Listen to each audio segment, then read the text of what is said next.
Kejadian pasal yang ke-21, Ishak lahir. Tuhan memperhatikan Sarah seperti yang difirmankannya, dan Tuhan melakukan kepada Sarah seperti yang dijanjikannya.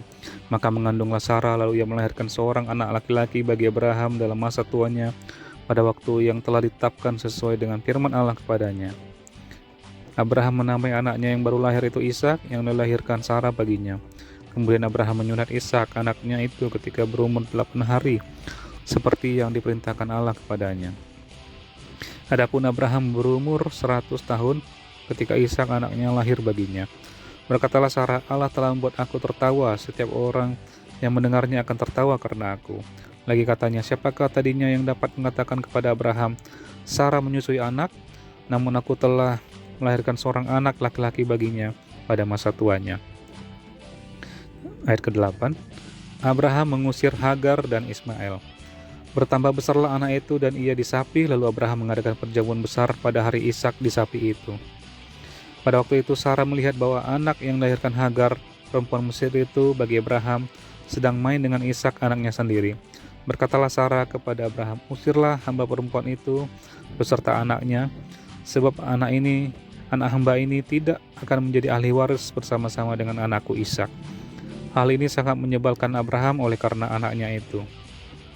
Tetapi Allah berfirman kepada Abraham, janganlah sebal hatimu karena hal anak dan budakmu itu. Dalam segala yang dikatakan Sarah kepadamu haruslah engkau mendengarkannya, sebab yang akan disebut keturunanmu ialah yang berasal dari Ishak. Tetapi keturunan dari hambamu itu juga akan kubuat menjadi suatu bangsa, karena ia pun anakmu. Keesokan harinya pagi-pagi Abraham mengambil roti serta sekirbat air dan memberikannya kepada Hagar. Ia meletakkan itu beserta anaknya di atas bahu Hagar. Kemudian disuruhnyalah perempuan itu pergi. Maka pergilah Hagar dan mengembara di padang gurun Beersheba.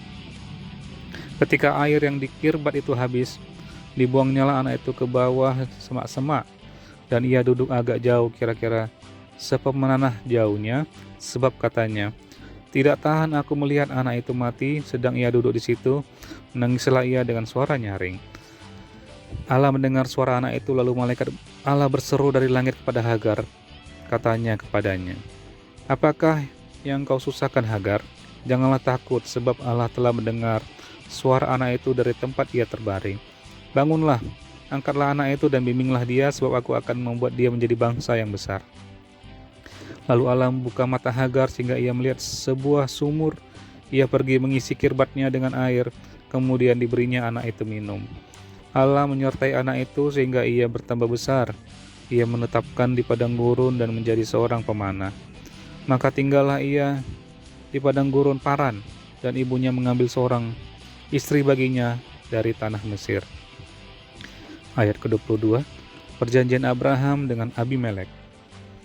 Pada waktu itu Abimelek beserta Pikol, panglima tentaranya, berkata kepada Abraham, Allah menyertai engkau dalam segala sesuatu yang engkau lakukan. Oleh sebab itu bersumpahlah kepadaku di sini demi Allah, bahwa engkau tidak akan berlaku curang kepadaku atau kepada anak-anakku atau kepada cucu cicitku sesuai dengan persahabatan yang kulakukan kepadamu. Demikianlah harus engkau berlaku kepadaku dan kepada negeri yang kau tinggali sebagai orang asing. Lalu kata Abraham, aku bersumpah. Tetapi Abraham menyesali Abimelek tentang sebuah sumur yang telah dirampas oleh hamba-hamba Abimelek. Jawab Abimelek, aku tidak tahu siapa yang melakukan hal itu. Lagi tidak kau beritahukan kepadaku, dan sampai hari ini belum pula ku dengar. Lalu Abraham mengambil domba dan lembu dan memberikannya semuanya itu kepada Abimelek. Kemudian kedua orang itu mengadakan perjanjian. Tetapi Abraham memisahkan 7 anak domba betina dari domba-domba itu. Lalu kata Abimelek kepada Abraham, untuk apakah ke-7 anak domba yang kau pisahkan ini? Jawabnya, ke-7 anak ini harus kau terima dari tanganku untuk menjadi tanda bukti bagiku bahwa akulah yang menggali sumur di sini. Sebab itu orang menyebutnya tempat itu Beersheba, karena kedua orang itu telah bersumpah di sana. Setelah mereka mengadakan perjanjian di Beersheba, pulanglah Abimelek beserta Pikol, panglima tentaranya, ke negeri orang Filistin. Lalu Abraham menanam sebatang pohon Tamariska di Berseba dan memanggil di sana nama Tuhan, Allah yang kekal. Dan masih lama Abraham tinggal sebagai orang asing di negeri orang Filistin. Kejadian pasal yang ke-22, kepercayaan Abraham diuji. Setelah semuanya itu, Allah mencoba Abraham. Ia berfirman kepadanya, Allah Abraham. Lalu sahutnya, ya Tuhan. Firman-Nya, ambillah anakmu yang tunggal itu yang kau kasihi, yakni Ishak, pergilah ke tanah Moria dan persembahkanlah dia di sana sebagai korban bakaran pada salah satu gunung yang akan kukatakan kepadamu. Keesokan harinya pagi-pagi bangunlah Abraham, ia memasang pelana keledainya dan memanggil 2 orang bujangnya beserta Ishak anaknya. Ia membelah juga kayu untuk korban bakaran itu, lalu berangkatlah ia dan pergi ke tempat yang dikatakan Allah kepadanya. Ketika pada hari ketiga Abraham melayangkan pandangnya, kelihatanlah kepadanya tempat itu dari jauh. Kata Abraham kepada kedua bujangnya itu, tinggallah kamu di sini dengan keledai ini, aku beserta anak ini akan pergi ke sana. Kami akan sembahyang, sudah itu kami kembali kepadamu. Lalu Abraham mengambil kayu untuk korban bakaran itu dan memikulkannya ke atas bahu Ishak anaknya, sedang di tangannya dibawanya api dan pisau. Sedang demikianlah keduanya berjalan bersama-sama. Lalu berkatalah Ishak kepada Abraham, ayahnya, Bapa. Sahut Abraham, ya anakku. Bertanyalah ia, di sini sudah ada api dan kayu, tapi di manakah anak domba untuk korban bakaran itu? Sahut Abraham, Allah yang akan menyediakan anak domba untuk korban bakaran baginya, anakku. Demikianlah keduanya berjalan bersama-sama. Sampailah mereka ke tempat yang dikatakan Allah kepadanya. Lalu Abraham mendirikan mezbah, di situ disusunnyalah kayu, diikatnya Ishak anaknya itu dan letakkannya di mezbah itu di atas kayu api. Sesudah itu Abraham mengulurkan tangannya lalu mengambil pisau untuk menyembelih anaknya.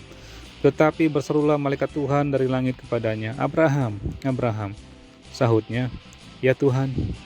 Lalu ia berfirman, jangan bunuh anak itu dan jangan kau apa-apakan dia, sebab telah kutahui sekarang bahwa engkau takut akan Allah dan engkau tidak segan-segan untuk menyerahkan anakmu yang tunggal kepadaku.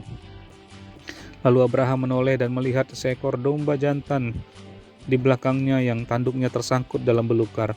Abraham mengambil domba itu lalu mengorbankannya sebagai korban bakaran pengganti anaknya. Dan Abraham menamai tempat itu Tuhan menyediakan. Sebab itu sampai sekarang dikatakan orang, di atas gunung Tuhan akan disediakan.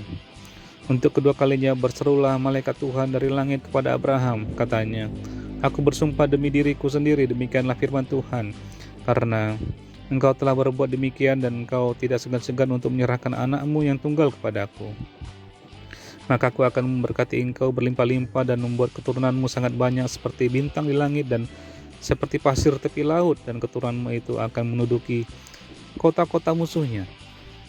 Oleh keturunanmu lah semua bangsa di bumi akan mendapat berkat, karena engkau mendengarkan firman-Ku.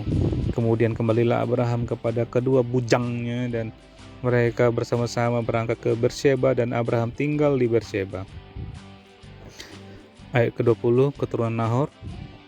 Sudah itu Abraham mendapat kabar, juga Milka telah melahirkan anak-anak lelaki bagi Nahor saudaramu. Us, anak sulung, dan Bus, adiknya, dan Kemuel, ayah Aram, juga Kesed, Hazo, Pildas, Gidlaf, dan Betuel. Dan Betuel memperanakan Ribka. Ke-8 orang inilah dilahirkan Milka bagi Nahor, saudara Abraham itu. Dan gundik Nahor yang namanya Reuma melahirkan anak juga, yakni Tebah, Gaham, Tahas, dan Makah.